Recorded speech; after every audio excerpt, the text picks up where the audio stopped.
materials we'll need for this project include 1 skein of Red Heart Colorscape. I used the Montreal colorway for mine, and I love how it worked out. It started out with this light, and then it did change a little bit in the ribbing, which doesn't bother me, and then it went up, and the color transitions here were really cool, and then I was back to that same light color at the end. So here's my partial skein I have left. You'll also need a J, a 6mm hook, and a K, 6.5 millimeter, a yarn needle, and some scissors. To start our ribbing, you're going to chain 12. I've gone ahead and done this, so there are 12 chains, and we're going to work in half double crochet. Now, just to note that I do not count my chain 2s as half double crochets. It just, to me, mine looks better. I think it gives it less of a gap when I do it that way. So we're going to end up with 10 stitches here, but we're not going to count our first 2 chains that we skip. So skip these first 2 and half double crochet in the 3rd chain. Now, I crochet into the back of a chain. That's just my preference. So if you haven't half double crocheted before, you're going to yarn over, insert into the stitch. Now I insert into the back bump right here. Yarn over and draw up a loop. You have 3 loops on your hook. Yarn over and draw through all 3. So we're going to continue that all the way down. I'll be working into the little back ridges of my chains. For me, this helps a lot when it comes to seaming my ribbing, because then you're going to have this nice V stitch right here, which makes it easy to seam up this first row with our last row. So that's what I usually do. No matter what kind of project I'm working, I just really prefer to work into the back loop. Gives it a nice finished edge. So work all the way down, and then we're going to work row 2. That will be our repeat row all the way around. So now we're down to our last couple here. All right, last one. So you can see my last bump is right here. Get a little closer. Last one. Sometimes I have to use my fingernail to help me with my last one. And then we're going to turn. So go ahead and turn. Okay, here's our first one. Like I said, we turned. And when we're going to do this next row, we're going to work into the back loop only. So you can see when you turn these stitches, there's a nice V for each one if you're not familiar with how to work into the back loop. So go ahead and chain 2. Chaining brings our yarn up to the height that the stitch will be. Yarn over and look right here into your V. You want to put it right in the center of the V and catch that back loop, and then work a regular half double crochet. Okay, so normally we would go in this little hole right here under both of our loops, but for a ribbing effect, if you just work in the back, then it gives you that ribbed look. So go down and make sure you have 10 stitches. You will not work into this chain 2 down here. You will leave it.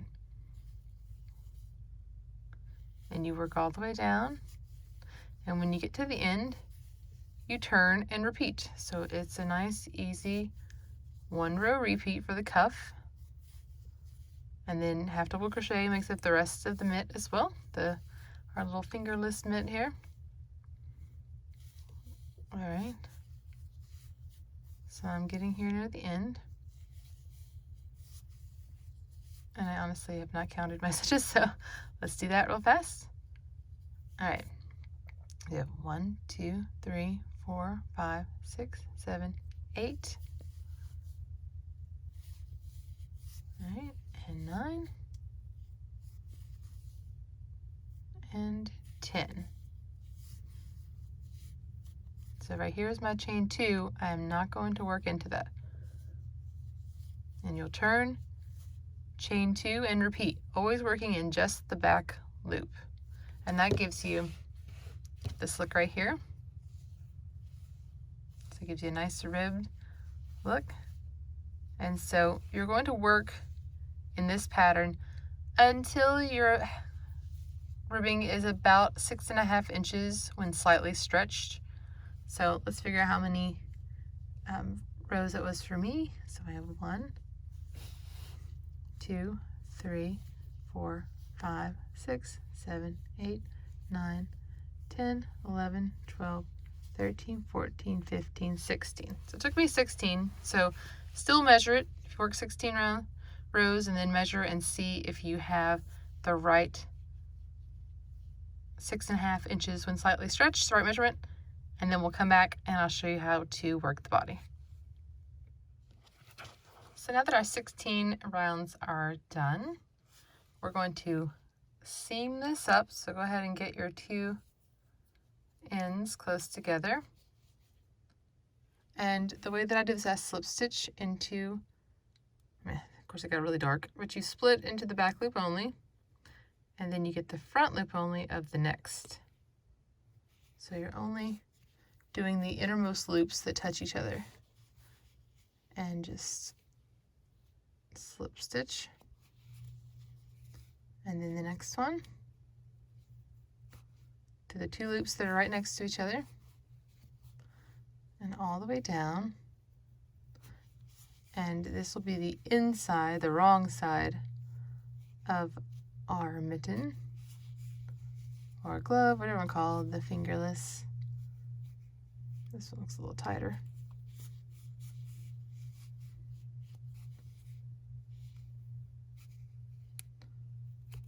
So we're going to go all the way down, and then we're going to flip it. And it's okay that this end is hanging out over here. We will ignore it. Make sure it gets turned to the inside, and then of course weave it in at the end. This way we close up our seam and there is no stitching, no seaming required. Okay, so now flip it.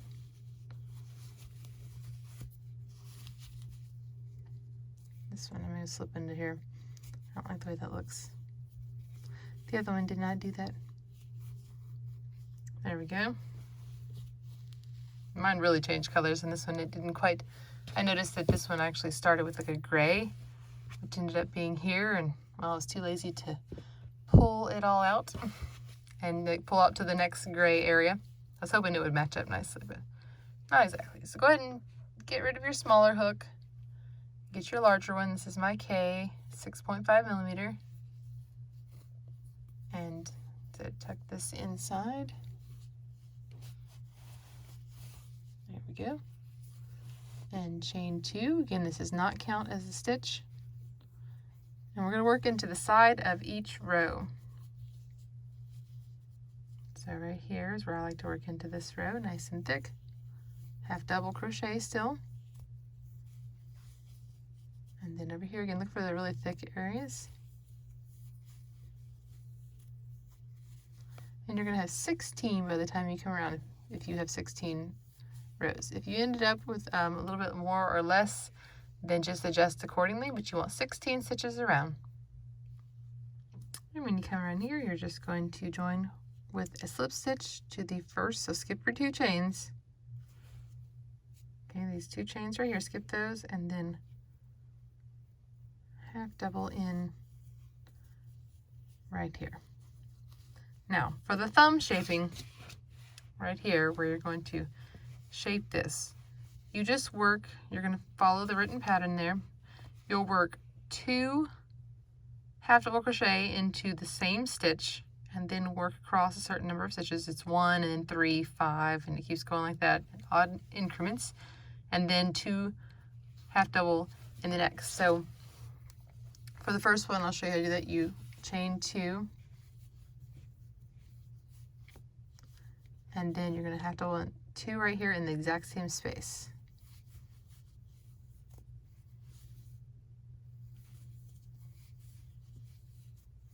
And then 1 stitch, regular half double crochet, and then 2 in the next right here. to increase for our thumb. And then you just half double crochet the same way around and join again at the top. So this starts with 1 stitch in between the 2 increases, and then you have 3, 5, and 7. So when you get to 7 stitches in between your 2 increases, then you are good. And you'll work even 3 rounds after that. So once you have 7 stitches between, you'll do the increase, 7 across, increase, and around, and then you will work 3 rounds even. And then I'll show you how to close off the thumb and work the top. Okay, I've worked all of my thumb increases and then 3 rounds even in half double crochet on 24 stitches, and now we're ready to close up our hand. So chain 1. This will bridge the gap. Let me get it there. And I'm going to skip the next 9 stitches. So 1, 2, 3, 4, 5, 6, 7, 8. This is number 9, so I'm going to work into this next one right here. Make sure you pull it tight enough. Mine seems to be pretty good right here. Sorry, half double. There we go. My half double crochet here. And all the way around.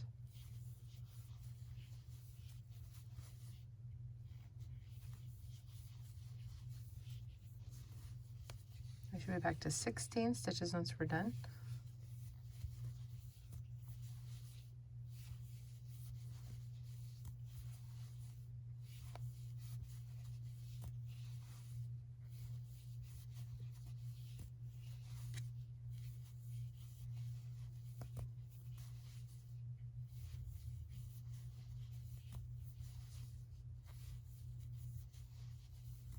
Okay, there's the first 10.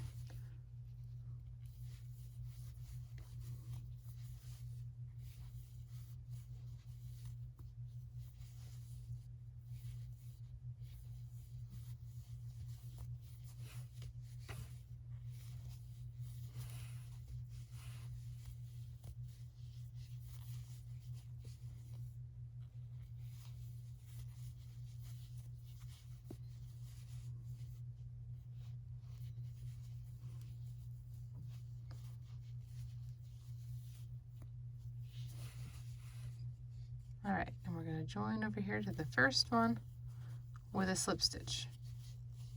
Okay, looks like I might have a little loose. I'm probably going to take my back out and pull this a little bit tighter. And then let's make sure I have the right number of 5, 6, 7, 8, 9. Okay, yep, I have 9 slip stitches. And I'll go back. I'm going to pull this tighter. Like I said, I was telling you to be careful to pull it tight enough, and mine is too loose. So if you see that, take your row out and start again. And now right here will be your first stitch, but if you do it, you just chain 1 and you do it nice and tight. Oh, looks like I chained 2. No, just make sure it's nice and tight. There we go. 1, 2, 3, 4, 5, 6, 7, 8, 9. Okay, and then I would just the same thing, just make sure it's nice and tight so that you don't get that gap. There we go, that looks better. So you'll do that round, join to that very first stitch there, and then you're going to work even for the next 4 rounds, and then I will show you how to do the invisible join to finish off the top nice and even without a little knot from your fastening off. All right, now try mine on several times while I'm working them. And here is my finished item. You can see I made it where it comes right to my little pinky first knuckle there. And so I'm ready to fasten off, but we're going to do the invisible joins. So go ahead and cut your yarn. And mine's loose because I tried it on. I like to always leave mine really loose when I try things on. so that they, you know, my stitch doesn't come out. So go ahead and pull the yarn through. Okay, you normally don't do that in a fastening off. And let me grab my yarn needle here. So I'll get you a yarn needle out and thread it through. Okay, so you can see, get closer. Here's where my join is. Now, I'm going to skip this stitch and I'm going to go in this stitch right here. I'm going to go through, pull my tail, and then I'm going to go down through the middle where the yarn is coming out from. So you can see that gives you a much nicer finished edge than if you had a little knot there. And so go ahead and weave in these two ends, and then your mitts are done. Now mine have a tiny bit different shade variation. That doesn't bother me, but I would probably, you know, if you don't like that, just keep pulling the yarn out until you get back to the same shade and start there. But it didn't bother me at all. And then gotta weave in that end as well on this one. But there is my finished mittens, set of mittens here, fingerless gloves, whatever you call them. I'll weave in my ends and be done. Hope you've enjoyed this video tutorial. Check out, I've got plenty of other mitten tutorials on the channel, so check out the other mittens and find more than 170 patterns for free at lovelifeyarn.com. I'll see you next time. Thanks for watching.